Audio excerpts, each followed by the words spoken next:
Welcome back, ladies and gentlemen, to The Long Voyage. As you can hear, we now have theme music, believe it or not.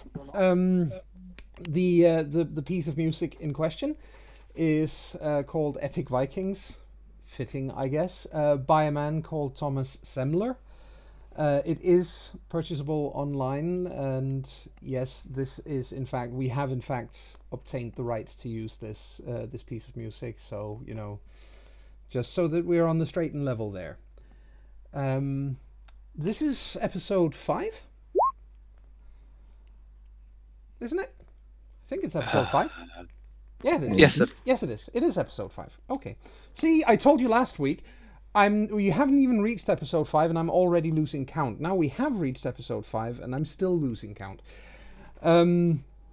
Anyway, we are not all here today. Baggy's player is unable to join us, so we shall be one person short, but that still leaves that leaves us with 4 Mad Viking ne'er-do-wells, and I shall therefore be handing over the responsibility of recapping to one of these. Chris, please, you know, do the honors. Yeah, stuff happened. Right. Yeah. Perfect.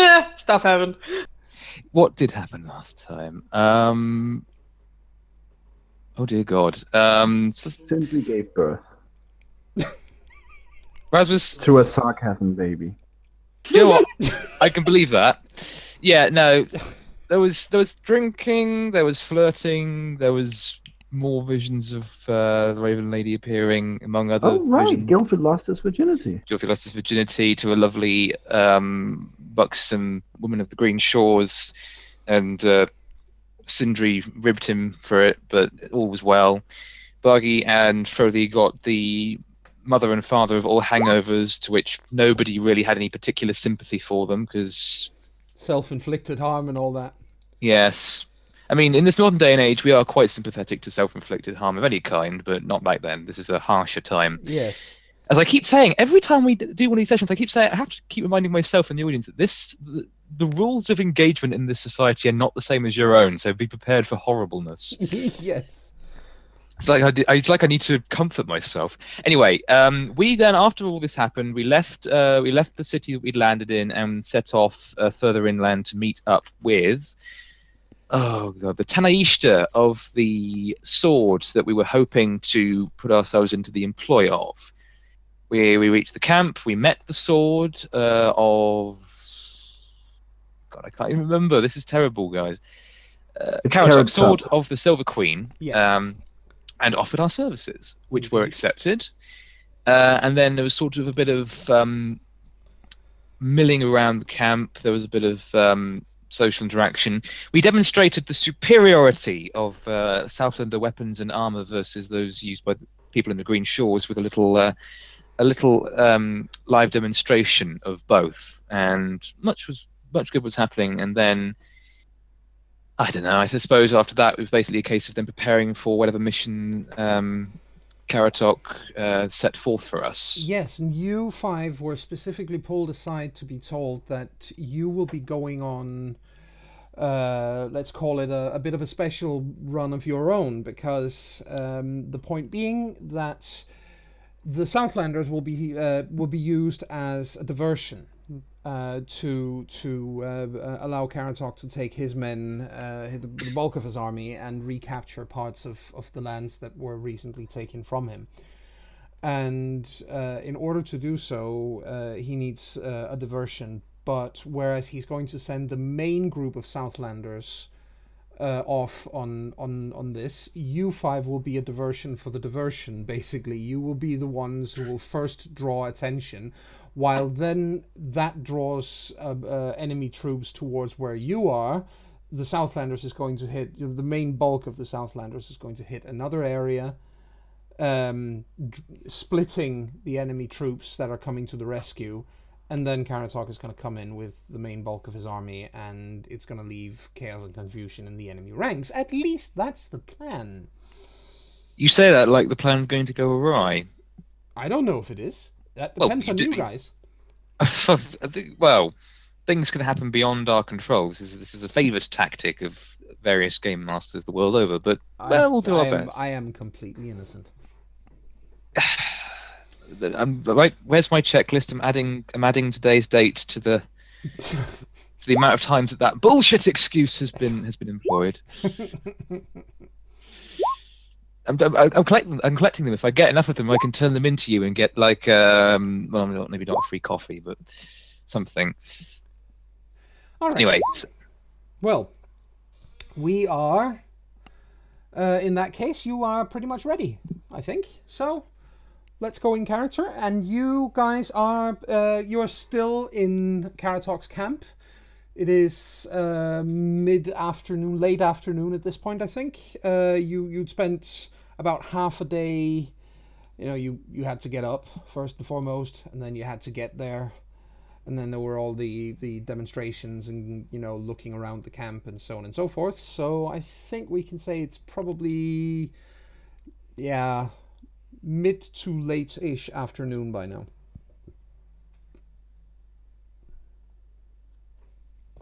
okay. And just in case I actually said it was later than that last time we played, it has hereby been retconned. It is now mid to late-ish afternoon.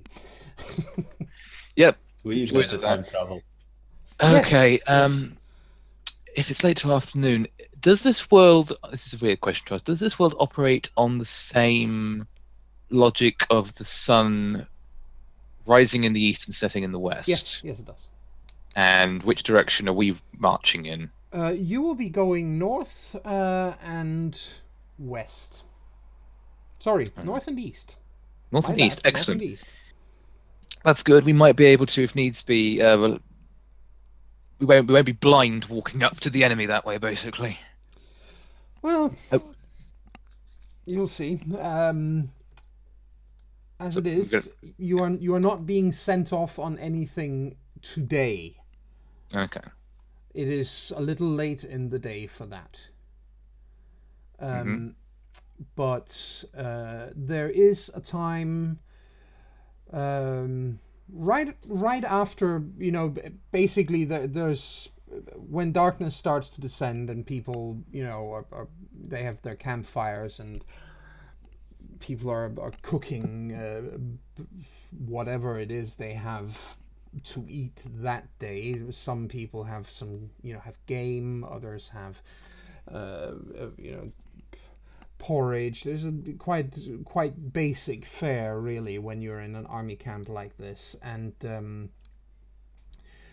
but of course you guys are now part of this whole thing, so you are cordially invited to take part in the food. But just as you guys are about to sit down and get started on the whole eating thing, you are beckoned closer by Ronnie, who was also the man who told you last time that you guys would be doing the diversion for the diversion.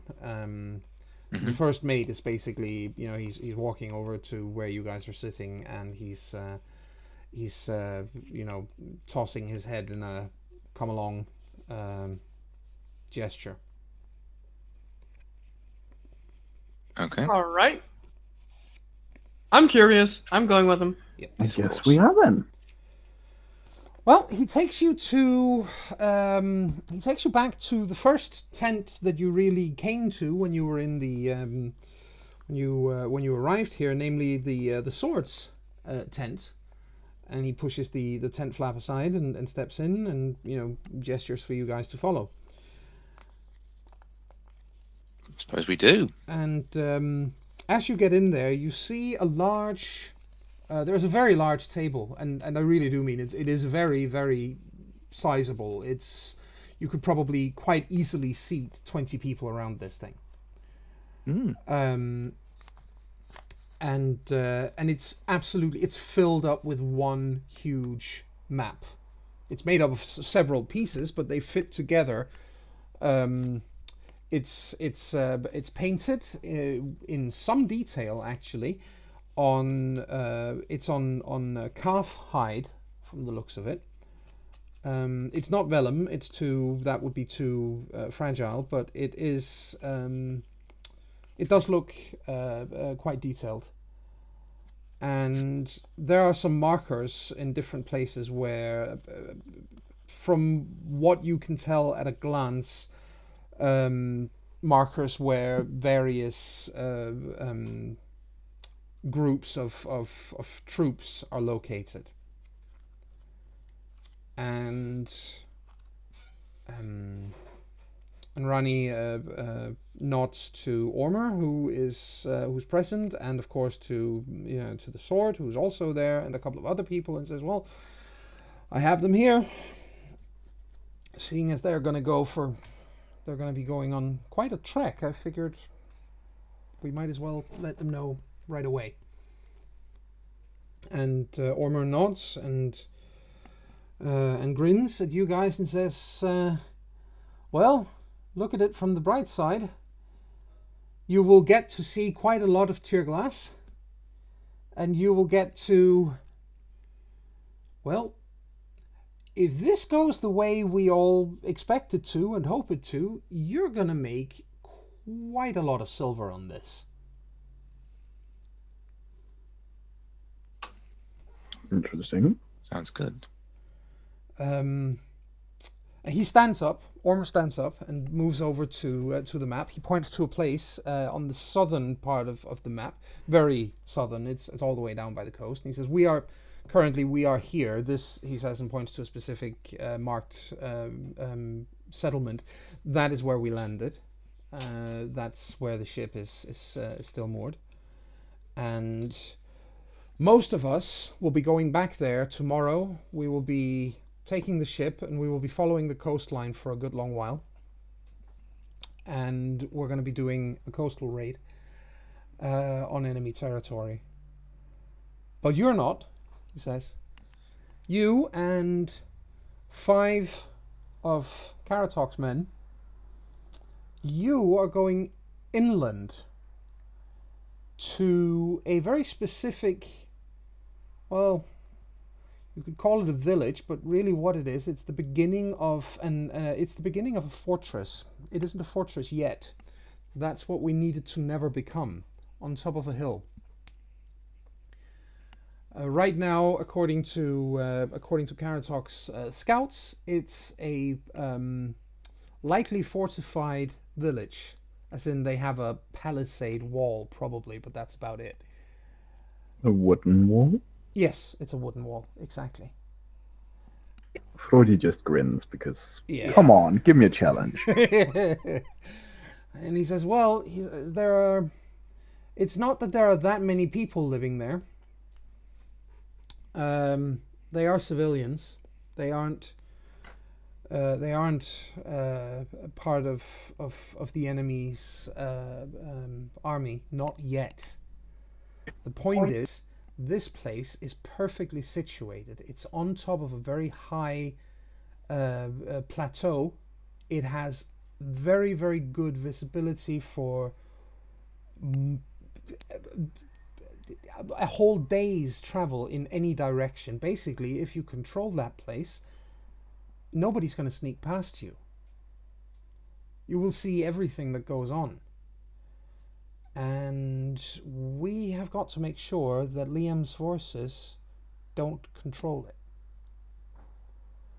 They are going to send men to defend it when they know that something has happened there. So when something has happened there, and you guys are going to make sure that that happens, you need to vacate the premises quickly." We're not taking it to hold it then. I think with even for your 5 Southlanders, including a battle maiden, and even for 5 of Karatok's greatest warriors, he says, I think that would probably be a fairly tall order. I think we can expect, in all likelihood, at least several hundred men reacting. They can't really afford to lose that place. And because I've now said that, I should also warn you that at some point, Liam and his men are going to realize that they can't afford to lose it. And if they realize that before you get there, there will be troops. Well, then we better Best hurry. Yes, I was about to say. Well, point is, some provisions are being gathered right now, so that you at least have something with you to, you know, some food for the journey. I realize that several of you know how to use a bow and could hunt for it along the way, but quite frankly, that would take time. And at least in our case, we don't know the lay of the land. So the less times you have to stop to forage along the way and the more directly you can go, the better.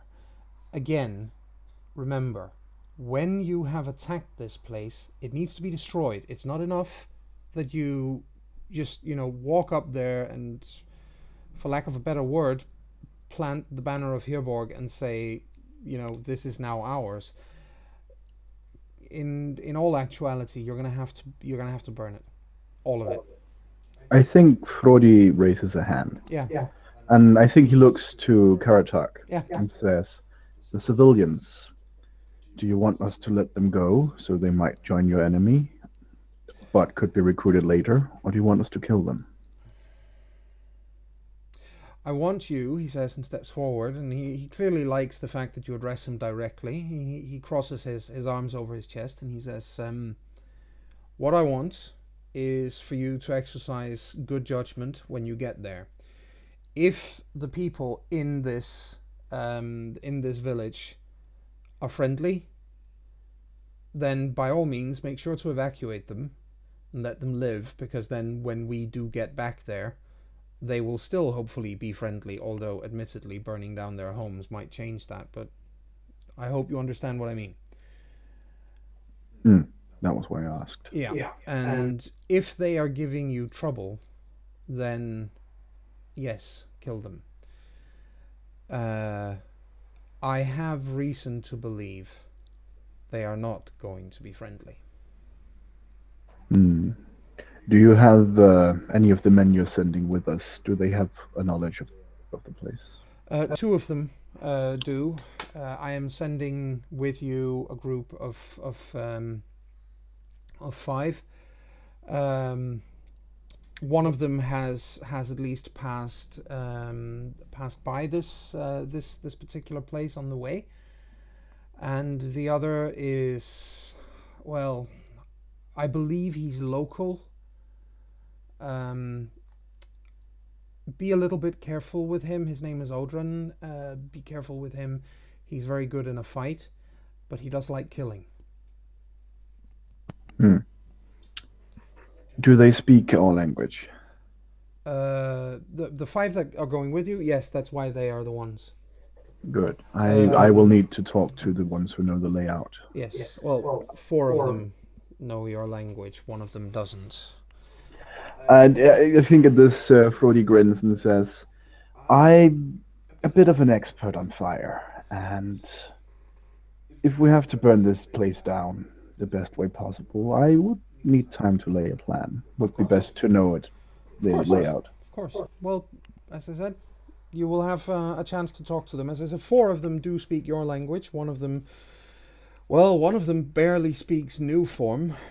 But I'm sure you will figure out a way of communicating with him anyway. He is the one who knows the most about the place, so that's how it goes. I think at this, Frodi does kind of like elbow Gylfi a little, just, you know, to let him know that he's going to be the one facilitating that, probably. Either him or Baggy. He almost falls. What? Because Gylfi almost falls over because he was like not zoning out, but He was not prepared. during the last conversation he was going slightly, like gradually paler. Now he's almost see-through. Oh, Oh boy. Well, that is you're gonna do. Oh, Yeah. I tip Gilfy over. Gilfy! Poke, poke. Well, anyway, Karatok says, I think it might be a good idea if you actually got to meet your new comrades in arms, seeing as you are going to be traveling with them for a little while. Sounds like a plan. He heads over to another tent flap and sticks his head out and calls out the door, or into the opening, and he calls out for these people one at a time, and they all enter. There's the first one.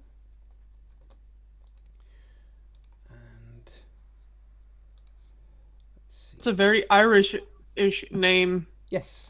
I think you'll find this is going to be a theme. It's just Gaelrap. Pronounced Gael Van.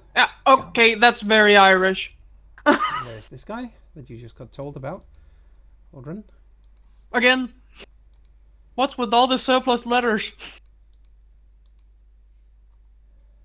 If the language, as far as people from Ireland are concerned, they're not surplus. They're exactly where they need to be. Yes, exactly. There's this guy. Hmm. And here we go. Number 4 is this one. And last, Oh, but not least, Oh, he's drinking from it. I thought, what the hell is that growing out of his mouth? no, He's drinking from. it's a horn. It's a drinking horn. For a And moment, last- I got a little worried. But not least, we have him. What the fuck is he? oh, It's a she. Yes.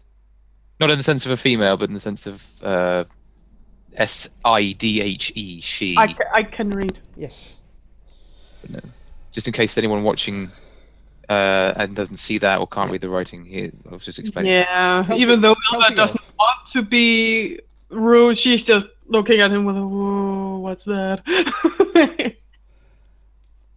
And Karatok does point out when he introduces each of them when they enter, and he does point out at the end of it that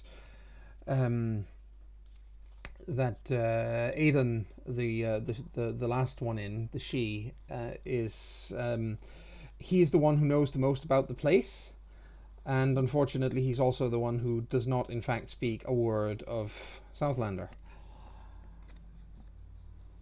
For obvious reasons. Yes, he does. He does speak some new form, as Karatok puts it.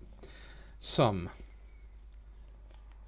And but these 5 men look towards you, towards your group, and all of them either outright bow or at least nod. They show some kind of some kind of respect for you guys, at least.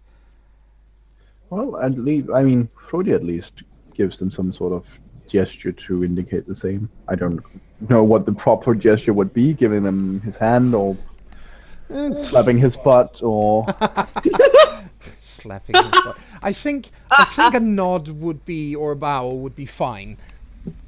Aw, fine. Then he nods at each one in turn. Yeah. And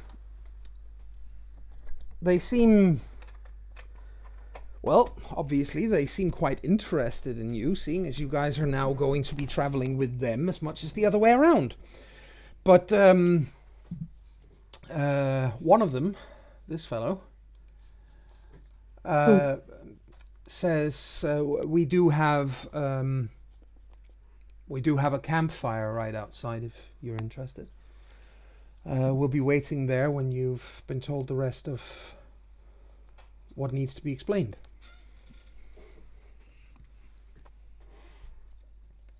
All right. More nodding. They head back out there, and Ormer looks at you all again and says, well, for one thing, he says, I'm not going to deny that this is going to be dangerous. Of course it is. The payoff is also going to be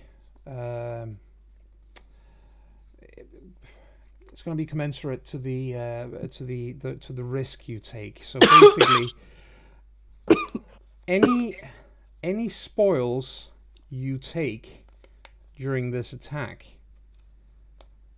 belongs to you.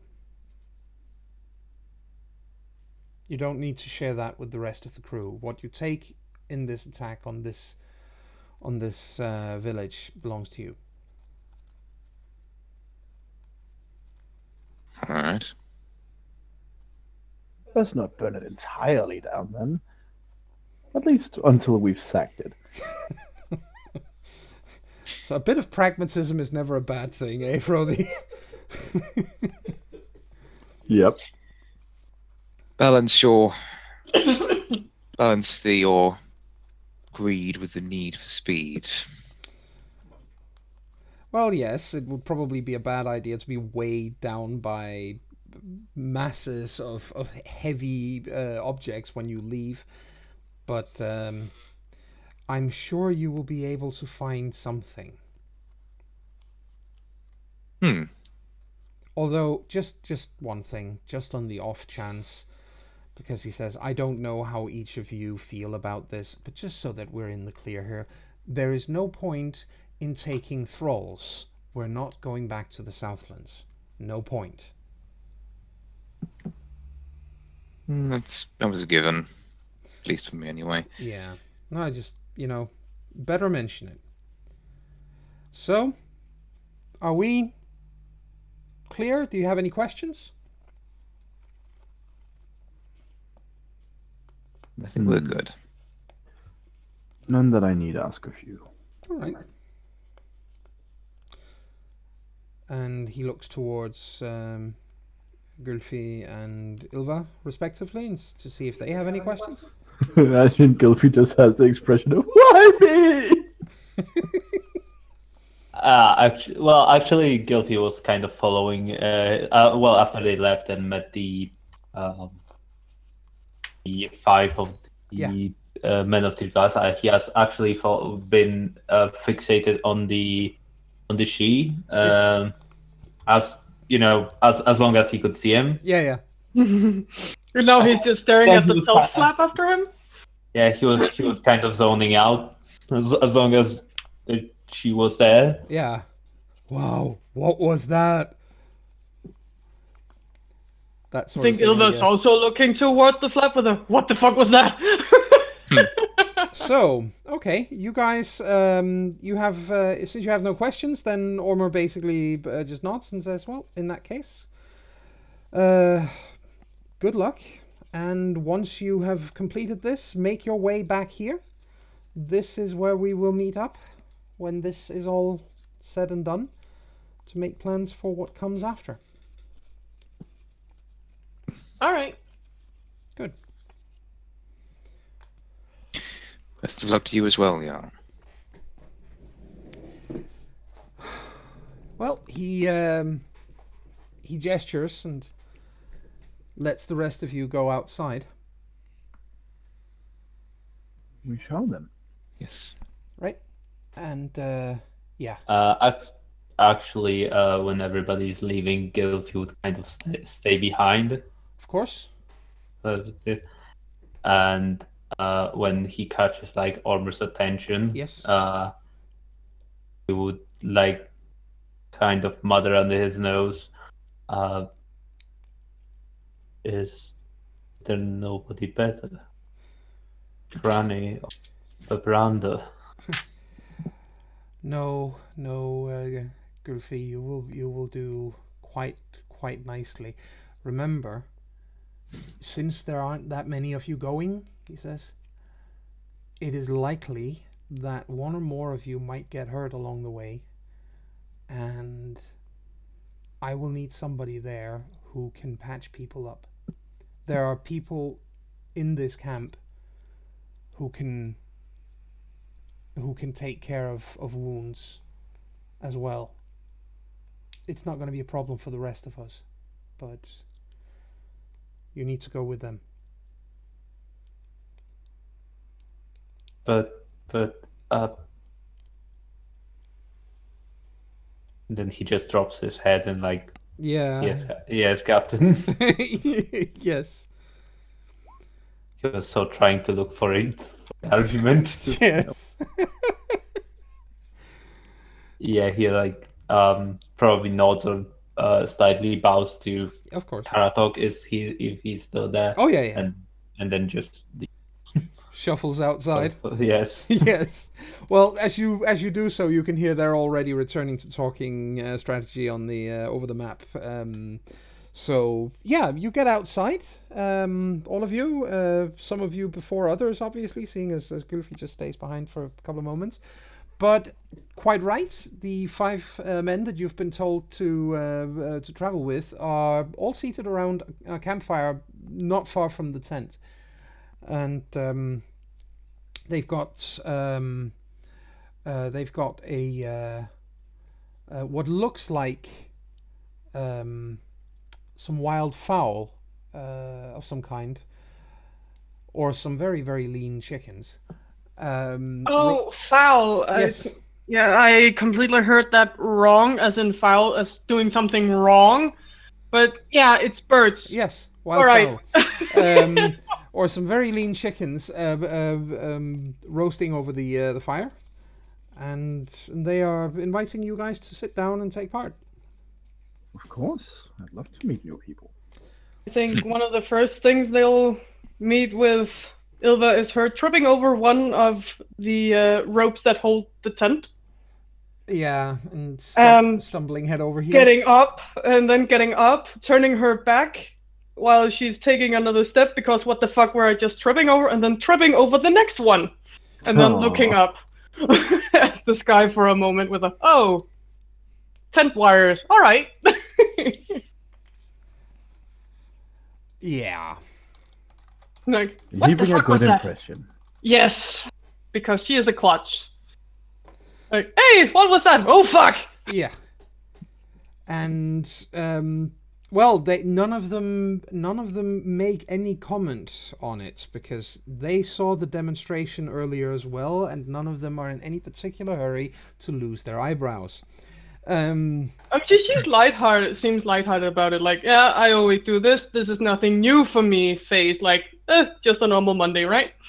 And well, the what are they called? These 5 are as I said, they're quite welcoming. Braydon gets up when you arrive, and extends a hand to shake with each of you if you'll take it, and if not, Of then. course.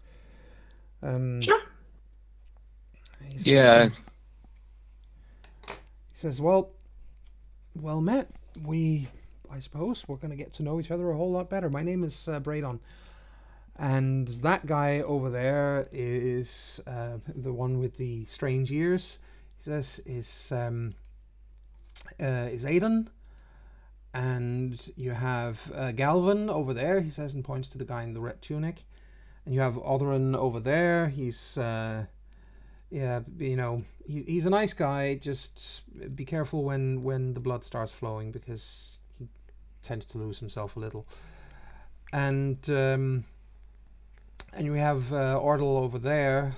He says, and looks to the last of these guys, who is currently he's sitting there with a clay bottle in his hands, and he looks like he's pretty hammered already. A drinking buddy. He speaks in the Southlander language, yes? Yes. Well, since our furry face is not here, I think Thrody will say, well, I am Thrody. This here is Ilva, Sindri, and Gylfi. Well met. Well, we've heard all manner of tales and stories about the men from the south, and the women, as we can see. But I don't think any of us had actually anticipated that you would really be as imposing as you actually are. I mean, obviously, it should be said that Radon is about a head shorter than any of you, and so are most of the others. They aren't tall people. Just the luck of our peoples, I suppose. I suppose so. Well, as far as Please sit, have something to eat if you haven't already, and even if you have had something to eat some more. We've got a long way to go. well, as far as I've understood, there's a lot more people here than in the south. Yes, I think that So is the maybe case. we're just 2 people in one. Why you don't need that? Ah, well, that's actually a pretty interesting theory. He says, I'm gonna try to not get a headache thinking about that one. You're a warband. Warband? Oh, you mean an army? I suppose. A unit of warriors. used to working together. Right. Well, yes, I suppose. Is that what you would call a group? You would refer to that as a warband. So, for example, your crew is a warband? Yes. Oh, okay, that makes sense. Well, actually, he says, and just as he's about to speak, Ordal, the guy with the picture of the drinking man with the horn, he gets up and he holds out this clay bottle that he's holding. It's quite a large bottle, actually. He says, "Enough. First, drink, then friendship. Drink first, then friendship. That's the proper order of things." I ain't gonna say no to that. And he hands it over. If you take it first, then, Frothy? Yeah, sure. Okay. I think we've established that Frody doesn't mind drinking. No, probably not. Ilda doesn't mind either, but she No. also kind of likes being somewhat alert in a battle situation. Of course. So she's not gonna drink until she thinks she's dying the day after. This is. I mean, obviously, in the South, there is a culture of drinking quite a lot in the Southlands. Mead and beer are consumed in fairly large amounts. So yeah, you take a swig on this thing, or all right? Of course. Wouldn't want to be rude. All right. You have a feeling like somebody's pouring liquid fire down your gullet when you drink this. You have never in your life tasted anything remotely like it. This is for just for the explanation thereof. This is Wishkiva, or what we would call whiskey. Yeah. Proper fire. It is about, yes, it is epically powerful compared to anything. It's about 3 times stronger than mead. So yeah, you have this feeling that your eyes are popping out of their sockets. I think does- Ilda is just chuckling because he looks funny in his face right now. It does, however, really warm you inside. Similarly, seeing this reaction, and before the otherwise comatose Bargy gets any ideas, because even though his player is not here, I imagine Bargy would be all over this drink like a fly on shit. Sindri reaches over saying, I have to have a go. That's the reaction I get out of you. I have to try it myself. And Yep. yeah. He actually does himself the disservice of having a sniff of it first before actually taking a swig. Like, he does sniff it, you say? Yes. Or, yeah. Well, it smells nice. Yes. It smells strong, but it smells kind of nice, actually. It's smoky. And then yes, he'll do the same, taking a gulp and feeling this very hot. Yeah, it's feeling you get coursing it down into your mouth, and about a second after it enters your mouth, you realize, oh shit, and then you actually have to swallow it, and it burns all the way down, and but it's also this feeling of warmth immediately. Yeah, Sindri, being the grumpy, stubborn son of a bitch that he is, he tries his best not to splutter, so his face sort of his grimace grows as he forces it down. Yes, and then it transforms into a kind of manic grin. It's like, this is good stuff. I want this. Okay, and then passes it to whoever's next, I suppose. Yes. Ilva just grabs it. Yes. That looked funny. Right too. So she takes a gulp of it as well? Yeah. Yeah. If it can make Sindri smile like that, why not? Yeah. It's well, basically it's a whole mouthful of whiskey, so yeah, ouch. But she has a high pain threshold, so it's okay. True, she does. Well, she probably reacts less ouch than the others then. But still, she has +3 health to knockdown and stunning and resist torture. I think this would count as torture. It does, but you've never in your life, none of you, that's the point, none of you have ever tasted anything that is this strong before. You have tasted brewed alcohol, but you've never tasted distilled alcohol before, and distilled alcohol is a lot strong. A whole lot stronger. Yeah. Yes. Sindri does take the time to say, how in the power's name can you make something that strong? I like it. Same! Well, how about Gylfi? Is he going to have a taste as well? Well, Ilva is certainly trying to hand it to him. I would say Gylfi was distracted just observing the she, but like if nudged, he probably just doesn't even look what he's handed. But he's handed. Oh no! Oh no! I think Ilva realizes that he's not really there. That is why she's handing it to him. Oh, yeah, and he probably just and because he's sitting next to Ilva, he's like does not expect foul play. No. It's like, but everyone else can see the wolfish grin on her face. Oh, you evil thing! I think Frodi shares the grin. Oh god! I guess, yeah, poor Gylfi. Yeah, and Gylfi takes a swig, but not like you would take a swig of alcohol. No. But as you would take swig of, I don't know, milk. Oh god! Oh, poor guy. And it's probably first half a sip goes down, but the rest goes forth. Like, probably if it. Well, here's the thing. Half of it goes down, the other half goes forth over the fire. Yeah. And Frodi's eyes just grew 10 sizes. Yeah. Yeah. Do it again. They all the guys around the fire grin loudly. You know, they that does get a laugh because clearly this was, you know, somebody who wasn't expecting that, and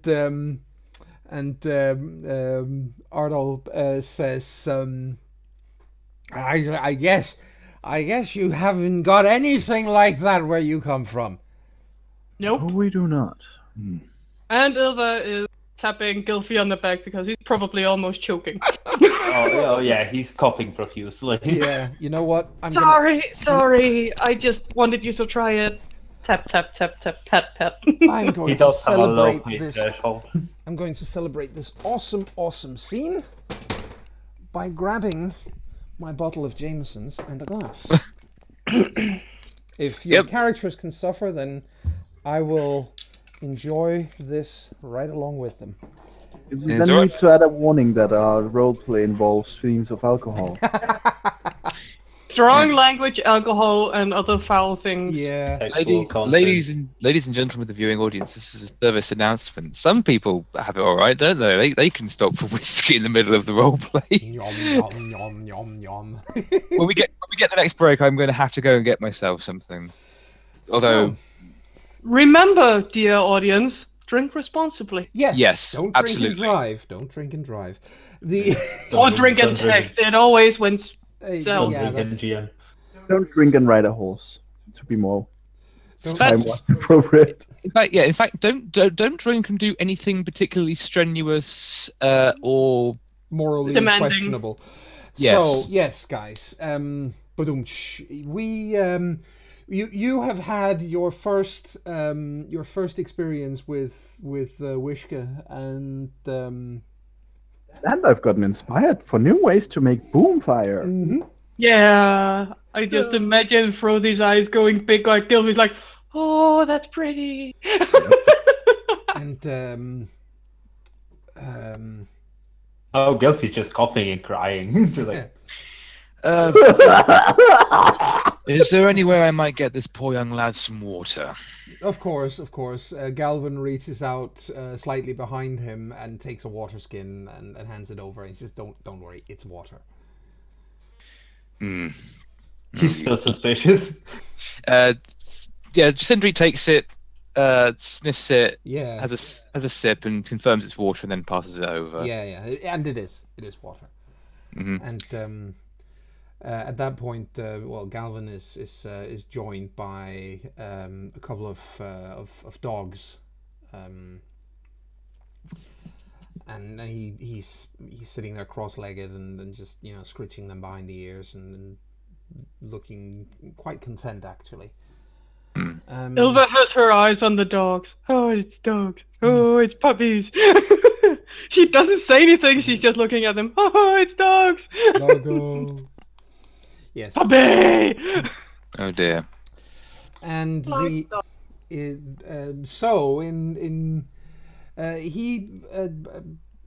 takes it back. Ardal takes back the clay bottle at some point and just upends it and takes another massive gulp on this thing. The man must be, I mean, you all tasted how powerful this is. He the fact that he's even standing, considering how much he's drinking, is miraculous. His health score must be through the roof. I was about to say, I don't suppose this is a day and age where anybody really understands what. Well, actually, you know what they must do. They understand that the liver is what's used for filtering alcohol. Yet, I know you I cut think them out of animals to look at them. Yeah, and I think that people who are sufficiently high up in the ranks of the Asari or Arasari certainly would know, but I think the ordinary person wouldn't. They just know too much of it and you might end up dead. Yeah. Ordal doesn't look like he's a very old man by any stretch of the imagination, but he's clearly used to drink. In any case, Braydon looks at all of you and then says, "Well, it seemed like a fitting welcome, so to say." It Definitely. means, it's called Wishkava. It means the water of life.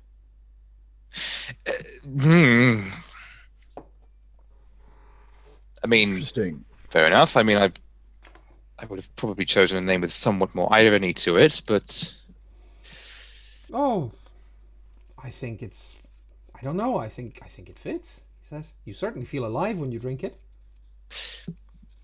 How much do you have? yes, alive, as my dear friend here will attest to.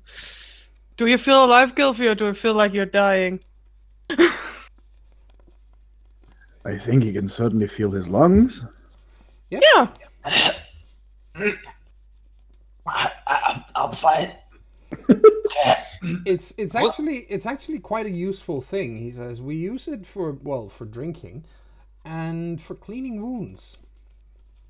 Really? Yes. You put that stuff into your wounds? Yes, people scream a lot, but it works. There you How go. is it made?